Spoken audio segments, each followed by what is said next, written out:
We start off issue number 2 aboard the second Death Star. The Emperor informed Vader of another mission. He should travel to Dagobah immediately. Once there, he will understand what he should do. On a distant forest planet, our band of heroes, Leia, Lando, and Chewbacca, have found someone who might help them locate Boba and thus save Han. He didn't know where Boba was exactly, but knew some Imperials that were about to meet up with a bounty hunter. Inside a bar, Leia approaches Greento, but he didn't want to listen. Well, it was time to send in the Wookiee. Chewie grabbed him by the throat, and Lando demanded to know where Fett was. He was hesitating. Boba will kill me, and the Wookiee won't, said Leia, as Chewie was getting angrier. Okay, said the informant. He told them that they are meeting up on Sullust, on an abandoned spaceport, so that they can make the exchange for Solo. With no time to spare, Leia and the others leave immediately. Meanwhile, Luke is on Dagobah, sad that he couldn't make it on time, but suddenly Yoda appears as a Force ghost. Luke is glad to see his old master, but Yoda tells him that he doesn't need to wait and learn more to become a Jedi. What he must do is face Vader and his Emperor. This is where Luke was hesitating. He couldn't bring himself to kill his own father. Well then, according to Obi-Wan, Sidious had already won. Obi-Wan's message was simple: a Skywalker must confront Vader. If not him, then the other Skywalker must. Leia. Luke knew it all along. He could feel the connection to his sister. No, it has to be him.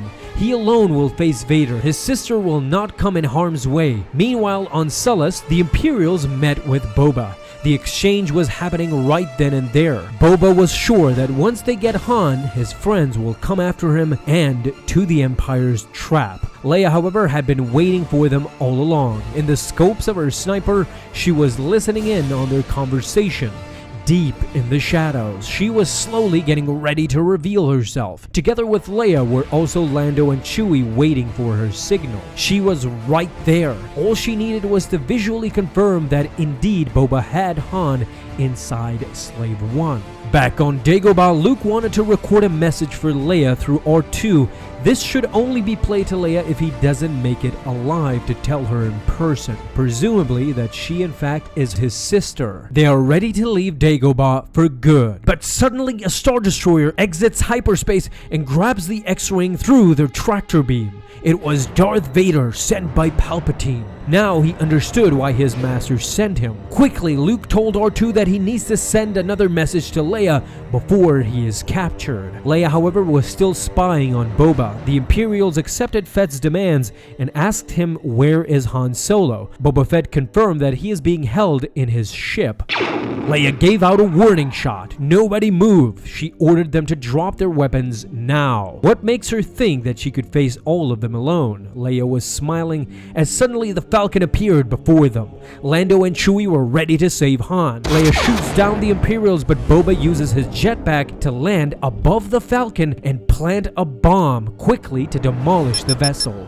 Shouting, Leia tells Lando to move the Falcon since Boba was up there and shoots at the bounty hunter, distracts him for a second as he fell off the Falcon together with the activated bomb ticking. He quickly dropped the bomb and used his jetpack to try and escape, but still got caught in the explosion. He fell right onto the platform. To Lando, he seemed pretty dead. Nobody could play dead so good. Leia finally saw Han again as he was frozen. She tried to turn on Slave One, but for some reason nothing was responding. They searched for a key or something, but Lando couldn't find anything. As a last resort, Chewie grabbed and threw Boba to Slave One, and it seemed to be working just fine now. In fact, the bounty hunter had made it so that his armor would override the blocks and functions that were stopping Leia. She took Slave One and left immediately. But Luke, however, was not so lucky. He was being held captive by Vader. The Sith Lord enters and removes the constraints. He tells him to join his father and let them rule the galaxy together. That's an offer he will never accept, Luke said, but Vader warned him. He has until they reach the Death Star for him to decide. Once there, this matter will be at the hands of his master, Darth Sidious. With that, we end issue number 2, guys. This is to be continued tomorrow. Hope you had fun with this one. The gang finally saves Han, but Luke gets the worst of all of this. How did you feel about Boba's death? Did they rush it, same as in the films? Let me know down in the comments. Thank you so much for watching and supporting the channel, guys. Have a fun day, and may the Force be with you always.